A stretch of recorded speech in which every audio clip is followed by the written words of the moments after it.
The alarm clocks of someday. In the quiet, neglected corner of Leo's bedroom stood an acoustic guitar, resting on a simple wooden stand.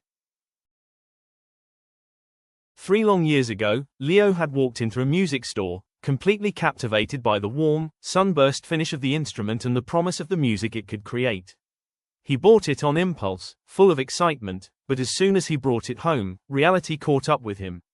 He placed it in his room and swore to himself that he would learn to play just as soon as life finally calmed down. Instead, the months bled into years, and the guitar became nothing more than a silent spectator to his daily grind. It sat surrounded by the chaotic overflow of an ordinary, overwhelmed life. Overflowing baskets of laundry waiting to be folded, stacks of heavy books piled high on the floor, and an old wall clock whose hands spun relentlessly forward. Over time, a thick layer of gray dust settled over the wooden body, dimming its beautiful shine, a physical manifestation of procrastination and the dangerous illusion of free time. The root of Leo's inaction wasn't a lack of desire, but the modern trap of perpetual busyness. On any given evening, you could find him buried behind his desk, the harsh glow of multiple screens illuminating the exhaustion etched deep into his face. He would sit propping his head up with a weary hand, staring wide-eyed at a massive digital tablet displaying his calendar. Every single block of time was aggressively color-coded in stark red, an endless grid of meetings, deadlines, chores, and obligations. On his desk sat books ironically titled Time Management Myth and The Impossible Week, but no amount of scheduling strategy could save him.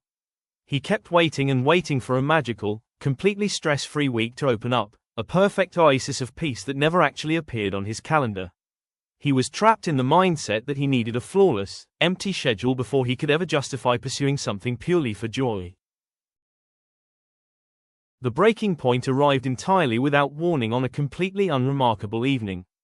It was a Tuesday, and the wall clock pointed squarely to 11 p.m.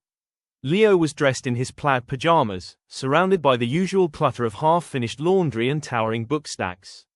He looked at the calendar, then looked at the dusty guitar, and suddenly felt a profound tiredness, not just a physical fatigue, but a weariness of waiting for a permission slip from life that was never going to come. Tired of waiting for permission from his schedule, Leo walked over to the corner. With a decisive sweep of his hand, he wiped off the thick layer of dust, sending a hazy cloud billowing into the warm light of his bedside lamp.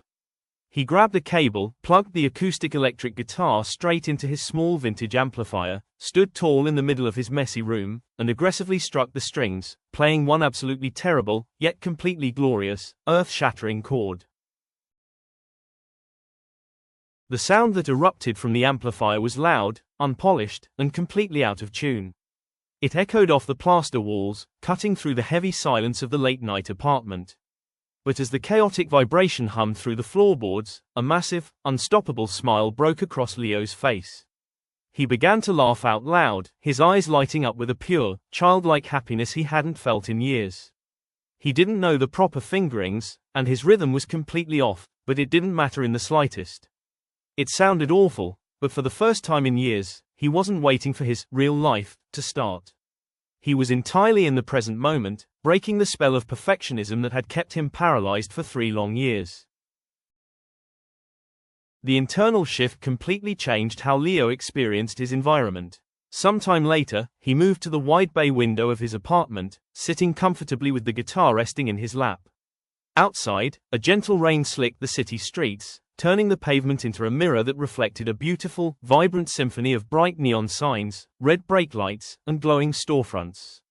The world outside was loud, active, and chaotic, but inside, Leo found a deep, resonant pocket of peace. As his fingers moved gently over the strings, he realized the fundamental flaw in his old way of thinking. Life doesn't simply get quiet so you can start doing what you love. You have to start first, and that is precisely how life gets bright. If Leo's Midnight Rebellion inspired you to stop waiting and start living your passions today, please like, share, and subscribe for more stories.